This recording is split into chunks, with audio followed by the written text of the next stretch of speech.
حضرت سارہ اور حضرت ہاجرہ میں دونوں تو حضرت ابراہیم علیہ السلام کی بیویاں تھیں، لیکن جب حضرت ہاجرہ کو بیٹا ہو گیا اور حضرت سارہ کو نہیں ہوا، انسانی فطرت کا تقاضا ہے، کچھ نہ کچھ باتیں دل میں آ جاتی ہیں۔ السلام علیکم ورحمۃ اللہ تعالی وبرکاتہ۔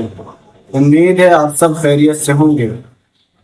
آج مفتی سلمان اظہری صاحب کے بیان قربانی کی حقیقت پر بات کریں گے۔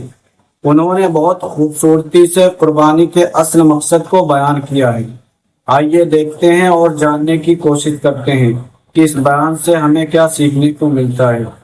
تو اللہ کا حکم ہوا، اے ابراہیم تم اپنی بیوی ہاجرہ اور اپنے بیٹے اسماعیل کو لے اور مکہ مکرمہ چلے جاؤ۔ مکہ میں کوئی آبادی نہیں تھی، یہ حضرت ابراہیم علیہ السلام فلسطین میں رہتے تھے، اس وقت مصر تھا۔ جب مکہ مکرمہ میں آئے، خانہ کعبہ کے قریب حضرت ہاجرہ حضرت اسماعیل کو چھوڑ دیا، کچھ زیادہ راہ جو ساتھ میں تھا وہ کھانا توشہ دے دیا اور کہا مجھے اللہ کا حکم ہے، میں جا رہا ہوں۔ واپس چلے گئے اپنی بیوی اور چھوٹے 6 مہینے کے بچے کو۔ یہی تو یادگاریں ہیں حضرت ہاجرہ کے پاس۔ جب کھانا پانی سب ختم ہوا تو وہ اپنے بیٹے کی پیاس کے لیے پانی ڈھونڈنے نکلی، پھر صفا مروہ پہاڑیوں پر دوڑتی رہیں 7 چکر، پھر اسماعیل علیہ السلام کے قدموں کے نیچے سے زمزم پانی کا یہ چشمہ نکلا۔ اور یہ جو تاریخ ہے، اس کے بعد پھر حضرت ابراہیم علیہ السلام لوٹ آئے جب اسماعیل علیہ السلام جوان ہو چکے تھے۔ اب اللہ تعالیٰ نے حکم فرمایا، اے ابراہیم تم اپنے بیٹے کی قربانی دے دو۔ ایک تو 100 سال کے بعد بیٹا دیا گیا ہے، لیکن اللہ تعالیٰ فرماتا ہے کہ تم اس کو اللہ کی راہ میں قربان کر دو۔ نبی کا خواب سچا خواب ہوتا ہے، عام لوگوں کی طرح نہیں۔ اسماعیل علیہ السلام کو انہوں نے بلایا، وہ پورا واقعہ اللہ نے اس میں ذکر فرمایا۔ ارشاد فرماتے ہیں، انی ارا فی المنام انی اذبحک، بیٹا میں نے خواب میں دیکھا ہے کہ میں تجھے ذبح کر رہا ہوں، اللہ کے نام پر قربان کرنا ہے۔ فانظر ماذا تری، بتا کیا کرنا چاہیے۔ مشورہ ہے باپ کس سے؟ بیٹے سے۔ قال یا ابت افعل ما تؤمر ستجدنی انشاء اللہ من الصابرین۔ اسماعیل علیہ السلام چھوٹے ہیں اور عرض کرتے ہیں، ابا جان آپ کو جس چیز کا حکم دیا گیا ہے وہ کر گزریے، انشاءاللہ آپ مجھے صبر کرنے والا پائیں گے۔ بیٹا یہ نہیں ہے کہ بھاگ جائے کہ باپ میرا چھری لے کے بیٹھا ہے، اللہ کے نبی۔ اور اس کے بعد لے کر کے چلے حضرت ابراہیم علیہ السلام۔ پہلے تو یہ روایت میں ہے کہ انہوں نے 100 اونٹ ذبح کی ہے اس خواب کے لیے، دوسرے دن بھی 100 اونٹ ذبح کیے، پھر یہی حکم آیا تو تیسرے دن اسماعیل علیہ السلام کو لے کر کے آئے مینا کی وادیوں کے پاس۔ اور وہاں جب پہنچنے لگے، حضرت ہاجرہ بھی تھیں پیچھے پیچھے۔ ابلیس آیا، شیطان آیا، ابراہیم علیہ السلام سے کہنے لگا اتنے سالوں بعد تو بیٹا ہوا اور تم ذبح کرنے لے جا رہے ہو، تمہیں ہو سکتا ہے وہم ہو، چھوڑ دو اس کو، پھر تمہیں بچہ نہیں ہو سکتا۔ تب حضرت ابراہیم علیہ السلام نے زمین سے 7 کنکریاں اٹھائی اور اس کو دے مارا اور کہا یہ اللہ کا حکم ہے، اللہ کا حکم ہے، اور میرے رب تبارک تعالیٰ کے حکم کے آگے میں کسی کے لیے کوئی رعایت نہیں رکھتا۔ وہ حضرت ہاجرہ کو بہکایا کہ تمہارے بیٹے کو تمہارے شوہر ذبح کرنے لے جا رہے ہیں۔ حضرت ہاجرہ نے کہا مجھے معلوم ہے وہ اللہ کے حکم سے کر رہے ہیں، اور اگر اللہ کا حکم ہے تو ایسے 100 بیٹے اسماعیل بھی ملے میں سب قربان کروں گی۔ ماں بھی تھی، انہوں نے بھی کنکریاں ماری ابلیس کو۔ آخری حضرت اسماعیل علیہ السلام کے پاس آیا، کہا تجھے پتہ ہے تیرے باپ کیسے تجھے کاٹیں گے، کیسے ذبح کریں گے؟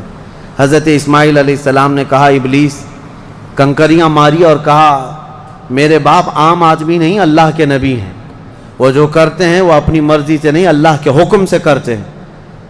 سب جگہ سے مایوس گیا ابلیس لعین۔ آج بھی وہاں 3 پتھروں کو جو حاجی کنکریاں مارتے ہیں وہ انہی بزرگوں کی نشانی ہے، انہی 3 بزرگوں کی نشانی ہے۔ اب جب لٹایا حضرت ابراہیم علیہ السلام نے تو کس طریقے سے اسماعیل علیہ السلام خود عرض کرتے ہیں کہ ابا جان اپنی آنکھوں پر پٹی ڈال لیجیے آپ، کہ مجھے کاٹتے ہوئے دیکھ کر، خون دیکھ کر باپ کی محبت غالب نہ آ جائے اور کہیں آپ اللہ کے حکم کے خلاف نہ ہو جائے، آپ چھری روک لیں، آپ آنکھوں پہ پٹی ڈال لیں اور میرے ہاتھ پیر کو رسی سے باندھ دیں۔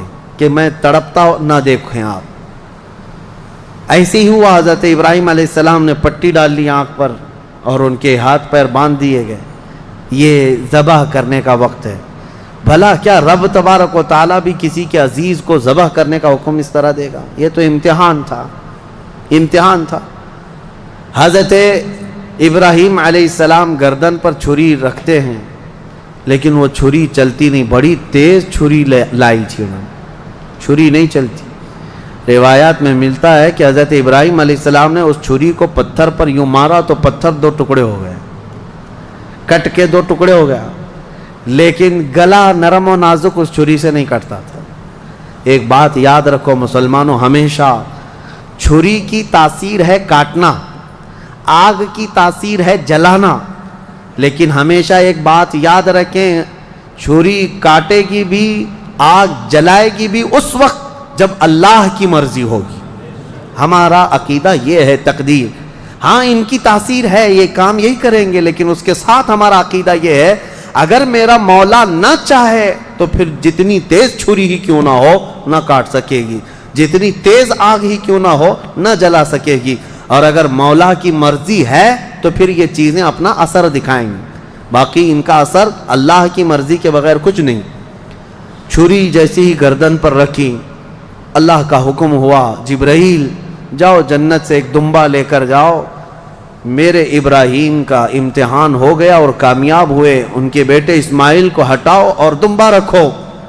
جبرائیل امین علیہ السلام سب سے تیز سفر کرتے ہوئے دنیا میں 3 بار آئے ہیں، سب سے تیز۔ ایک اس وقت جب یوسف علیہ السلام کو ان کے بھائیوں نے کنویں میں ڈالا تھا، کنویں میں گرنے سے پہلے جبرائیل امین آ چکے تھے اور حضرت یوسف علیہ السلام کو پکڑ کر بٹھا چکے تھے۔ دوسرے جب ظالموں نے ابراہیم علیہ السلام کو آگ میں ڈالا تھا، ادھر سے وہ آگ میں پھینکے تھے، اس وقت جبرائیل امین اتر رہے تھے اور جبرائیل امین حضرت ابراہیم کی آگ میں جانے سے پہلے ہی ان کی مدد کے لیے آ چکے تھے۔ اور تیسرے یہ جب اسماعیل علیہ السلام کی گردن پر چھری رکھ چکے تھے، کون؟ ابراہیم علیہ السلام، اور چھری ہلانے سے پہلے جبرائیل امین آ کر کے ان کو اٹھا چکے تھے۔ وہ جبرائیل امین کی رفتار ہے جو میرے مصطفیٰ کے قدموں کا بوسہ دیا کرتے ہیں۔ یہ جبرائیل کی رفتار ہے جو رسول اللہ کے قدموں کا بوسہ دیتے ہیں، جو قدمہائے رسول کا بوسہ لے کر سدرہ کا مکی اتنا تیز رفتار ہے تو میرے مصطفیٰ کی رفتار کا عالم کیا ہے؟ میرے عزیزو، اس کے بعد جب یہ دمبا ذبح ہو گیا، ابراہیم علیہ السلام نے پٹی نکالی، دیکھا بیٹا سلامت ہے، بکرا ذبح ہو گیا ہے۔ قرآن میں اللہ فرماتا ہے وَنَادَيْنَاهُ أَن يَا إِبْرَاهِيمُ قَدْ صَدَّقْتَ الرُّؤْيَا إِنَّا كَذَلِكَ نَجْزِي الْمُحْسِنِينَ، ہم نے پکارا اے ابراہیم تم نے ہمارے حکم کو سچ کر دکھایا اور ہم ایسے ہی اچھا کرنے والوں کو بدلہ دیتے ہیں۔ وَفَدَيْنَاهُ بِذِبْحٍ عَظِيمٍ، پھر ان کو لقب دیا گیا کہ وہ ذبح عظیم ہے۔ کیا ہے؟ ذبح عظیم۔ اب یہاں پر ایک مسئلہ ہے یہودیوں کا، یہودی جو ہے اتنے سالوں سے اسی گھن چکر میں ہیں، وہ یہ نہیں مانتے قربانی ہوئی ہے، قربانی ہوئی ہے یہ مانتے ہیں، ابراہیم علیہ السلام نے اپنے بیٹے کی قربانی کی ہے یہ مانتے ہیں، لیکن وہ اسماعیل علیہ السلام نہیں تھے، وہ اسحاق علیہ السلام تھے، کیونکہ ان کے باپ ہیں، اسحاق علیہ السلام کی اولاد میں ہے نا یہ لوگ بنی اسرائیل، تو کہتے ہیں جو ذبح ہوئے تھے وہ اسحاق علیہ السلام تھے، اسماعیل علیہ السلام نہیں تھے۔ وہ اسی پٹی پڑھاتے ہوئے اتنے سال ان کے گزر گئے۔ میں ایک آیت پڑھتا ہوں جس سے پتہ چلے گا آپ کو کہ حضرت اسماعیل علیہ السلام حضرت ابراہیم کے بڑے بیٹے تھے، پہلے وہی تھے، اور جو پہلا بیٹا تھا اسی کی قربانی ہوئی ہے، یہ بات پکی ہے۔ جیسے کہ حضرت ابراہیم علیہ السلام کی یہ دعا قرآن میں الحمدللہ الذی وہب لی علی الکبر اسماعیل و اسحاق، تمام تعریفیں اس اللہ کے لیے جس نے بڑھاپے میں مجھے اسماعیل دیا اور اسحاق دیا، یعنی حضرت سارہ سے پھر حضرت اسحاق بھی پیدا ہو گئے بعد میں، لیکن پہلے کون پیدا ہوئے؟ حضرت اسماعیل۔ اب دوسری بات یہ بھی ہے کہ حضرت سارہ کو بیٹا نہیں تھا، تبھی تو حضرت ہاجرہ سے نکاح ہوا اور بیٹا ہوا، اس کے بعد پھر حضرت ابراہیم مکہ چھوڑ کر کے آئے، یہ سارے معاملات کیوں ہوئے؟ اس لیے کہ حضرت سارہ سے کوئی اولاد نہیں تھی، ہاں بعد میں حضرت سارہ سے حضرت اسحاق علیہ السلام پیدا ہوئے۔ بہرحال یہ فیصلہ تو قیامت کے دن ہوگا، لیکن میرے آقا صلی اللہ تعالیٰ علیہ وسلم نے حدیث پاک میں ارشاد فرمایا، انا ابن الذبیحین، میں 2 ذبیحوں کا بیٹا ہوں، میں 2 ذبیحوں کا بیٹا ہوں۔ یہ کیا مطلب ہے اس حدیث کا؟ حضور پاک صلی اللہ تعالیٰ علیہ وسلم کے والد حضرت عبداللہ جو حضور کی ولادت سے پہلے انتقال کر چکے ہیں، بچپن میں یہ اتنے بیمار ہوئے تھے کہ حضرت عبد المطلب حضور صلی اللہ علیہ وسلم کے دادا، انہوں نے یہ خانہ کعبہ میں یہ نذر کر لیا تھا کہ میں اپنے اس بیٹے کے قربانی دوں گا۔ کس کی؟ حضور صلی اللہ علیہ وسلم کے باپ حضرت عبداللہ کی۔ پھر جب ان کی طبیعت صحیح ہو گئی تو حضرت عبد المطلب نے 100 اونٹ ذبح کیے تھے، جان ذبح نہیں کی جاتی، قربانی کے بدلے 100 اونٹ ذبح کیے تھے۔ اسی طرح حضرت اسماعیل علیہ السلام کے بدلے میں بھی حضرت ابراہیم علیہ السلام نے کیا کیا تھا؟ 100 اونٹ ذبح کیے تھے۔ تو حضور فرماتے ہیں میرے باپ بھی ذبیح ہیں، میرے دادا اسماعیل بھی ذبیح ہیں۔ تو ذبیح کا لفظ کس کے لیے آیا ہے؟ اسماعیل علیہ السلام کے لیے آیا ہے۔ لہذا دنیا جو بھونکتی ہے بھونکنے دو، میرے مصطفیٰ نے فرمایا ذبح عظیم اسماعیل علیہ السلام ہی تھے، اسماعیل علیہ السلام ہی تھے۔ اللہ کریم ان واقعات سے ہمیں درس کی توفیق عطا فرمائے۔ وہاں پر حضرت اسماعیل علیہ السلام کی ان آداب کو دیکھ کر شاعر نے بہت اچھے انداز میں کہا ہے کہ یہ مکتب کی کرامت تھی کہ فیضان نبوت تھا، سکھائے کس نے اسماعیل کو آداب فرزندی۔ حضرت اسماعیل علیہ السلام نے چوں چرا تک نہیں کہا تھا کہ کیوں لے جا رہے ہیں، کیا کرنا ہے، کچھ نہیں، وہ گھر کی تربیت تھی حضرت ابراہیم علیہ السلام کی۔ اتنا ہی نہیں، یہ دونوں نبیوں کے ساتھ بڑی آزمائشیں ہوئی ہیں، بہت سارے امتحانات ہوئے ہیں، ان کو وطن چھوڑنا پڑا ہے، ان کو آگ میں ڈالا گیا ہے، ان کی اولاد کی قربانی بھی ہوئی ہے، اور اس کے علاوہ حضرت اسماعیل علیہ السلام کی جب شادی ہوئی تب بھی ایک بڑی آزمائش ہوئی ہے۔ وہ کسی اور موقع پر عرض کروں گا کہ شادی کر کے جس عورت کے ساتھ رہ رہے تھے حضرت اسماعیل علیہ السلام، وہ بھی ایک قربانی ہے۔ ابھی اس ٹاپک سے ریلیٹڈ نہیں ہے، انشاءاللہ العزیز پھر کبھی عرض کرتا ہوں، لیکن ان دونوں نبیوں کی زندگیاں بڑی قربانیوں سے گزری ہیں، بڑی قربانیوں سے، لیکن ہر چیز میں یہ ثابت قدم رہے۔ سورہ صاد آج ہم نے جو تلاوت کیا اس میں مختصر سی بات رہ جائے گی، ورنہ تفسیر میں کیونکہ بہت ہی مشہور و معروف واقعہ حضرت سیدنا ایوب علیہ السلام کا اس میں بیان کیا گیا ہے۔ حضرت ایوب علیہ السلام کا نام بہت سارے لوگ اس طرح لیتے ہیں، حضرت صبر ایوب، کیونکہ صبر کا لفظ جو ہے حضرت ایوب علیہ السلام کے ساتھ ایسا جڑا ہوا ہے کہ سب سے زیادہ صبر کرنے والوں میں ان کا نام آتا ہے، لیکن میرے مصطفیٰ کریم صلی اللہ علیہ وسلم سے زیادہ نہیں، یعنی ہر از اخلاق میں میرے آقا صلی اللہ تعالیٰ علیہ وسلم کی برتری ثابت ہے۔ حضرت ایوب علیہ السلام کی آزمائش ہوئی تھی، ان کی بیویاں بھی بہت تھیں، بچے بھی بہت تھے، مال بھی بہت تھا، وہ ہمیشہ عبادت میں رہتے تھے۔ اللہ تعالیٰ نے ایک بار آندھیوں کے ذریعے سے ان کے باغیچے ختم فرما دیے، ان کے جانور ختم ہو گئے، ان کی بیویاں ایک کے بعد دیگر مر گئیں، انتقال کیں، اور ان کی اولاد بھی دھیرے دھیرے سب انتقال کر گئے، اور اس کے بعد وہ خود بیمار ہوئے، اتنے بیمار کہ ان کے جسم کے گوشت کے حصے کٹ کے گرتے تھے، بستر پر سو جائیں تو چمڑی بستر پر لگ جاتی تھی۔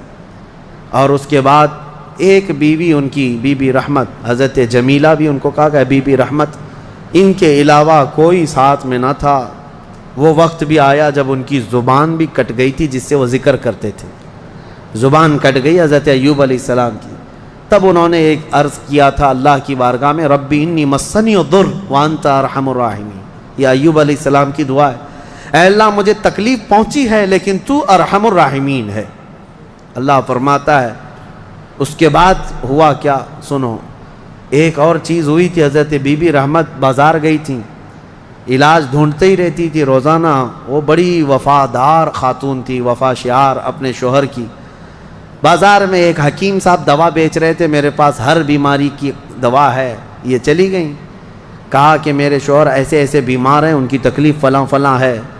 وہ حکیم صاحب نے کہا میں تو چٹکی میں حل کر دوں گا، آسانی سے تمہارے شوہر صحیح ہو جائیں گے. کہا کیا کرنا ہوگا؟ کہا صحیح ہو جانے کے بعد مجھے ایک سجدہ کرنا ہوگا، اور کچھ بھی نہیں. وہ ابلیس لعین تھا.